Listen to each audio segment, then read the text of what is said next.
membawa kebajikan. Kami dari gabungan kelompok 4, 6, dan juga 7 akan menampilkan video mengenai dampak kerusakan mangrove. Kami membuat video ini guna memenuhi tugas mata kuliah biologi konservasi yang diampu oleh Bapak Akram SPD MPD. Sebelum itu, perkenalkan, nama saya Echa Aditya Putri dengan NIM A22124001 dan teman-teman saya. Perkenalkan, nama saya Valen Febrianti dengan akhiran NIM 026. Perkenalkan, saya Vincentia Laura Baka dengan NIM A2124002. Perkenalkan, saya Faisal dengan akhiran NIM 128. Perkenalkan, saya Siti Nurhalisa dengan akhiran NIM 053. Perkenalkan, saya Elvina Minarti dengan akhiran NIM 003. Di banyak wilayah pesisir Indonesia, termasuk di Sulawesi Tengah, kita melihat kenyataan yang mungkin mengkhawatirkan, di mana hutan mangrove perlahan itu mulai rusak dan juga hilang. Padahal mangrove itu adalah ekosistem paling penting yang melindungi garis pantai dari berbagai ancaman alam, contohnya seperti bencana alam.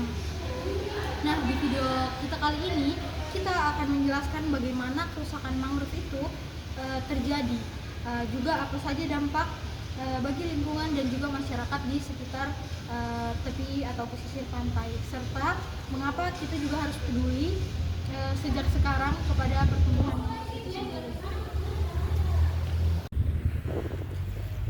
Baik, sebelum kita mengetahui penyebab kerusakan mangrove, terlebih dahulu kita harus mengetahui apa sih itu mangrove.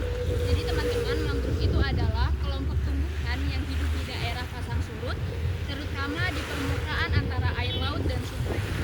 Akar-akar mangrove yang kuat bukan hanya menahan lumpur dan ombak, tetapi juga menjadi tempat tinggal bagi berbagai biota seperti ikan, kepiting, udang, dan juga burung. Tanpa mangrove, pesisir menjadi lebih rapuh dan kehilangan salah satu ekosistem paling produktif di dunia. Nah, jadi teman-teman, selanjutnya penyebab kerusakan pada mangrove. Jadi salah satu penyebab terbesar kerusakan mangrove itu adalah alih fungsi lahan, yang mana banyak kawasan mangrove ditebang untuk dijadikan tambak udang, tambak bandeng, pemukiman, hingga pembangunan infrastruktur. Selain itu, penebangan liar, pembuangan sampah, dan pencemaran limbah juga memperburuk kondisi ekosistem ini, yang mana tidak hanya faktor manusia, perubahan iklim juga ikut berperan. Kenaikan permukaan air laut dan perubahan salinitas menyebabkan tanaman mangrove itu lebih sulit untuk bertahan hidup. Nah, teman-teman, selanjutnya ada dampak kerusakan mangrove. Dampak kerusakan mangrove sebenarnya langsung kita rasakan. Ketika mangrove hilang, daratan tidak lagi memiliki perlindungan alami. Ombak lebih mudah merusak garis pantai, sehingga abrasi meningkat dan membuat garis pantai semakin mundur setiap tahun.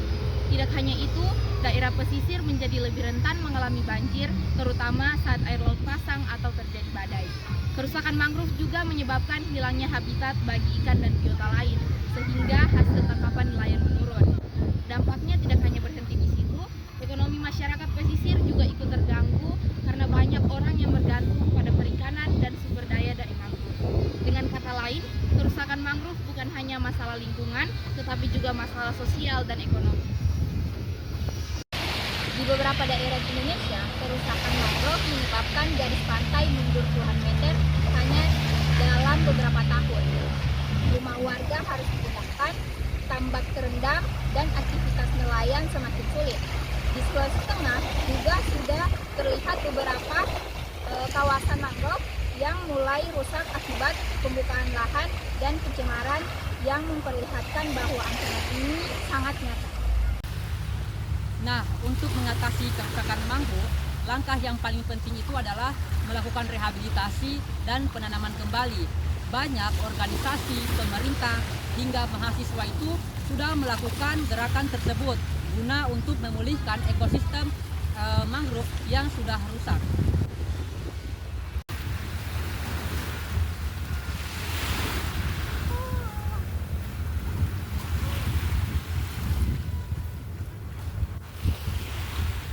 Sekian video dari kami. Wassalam.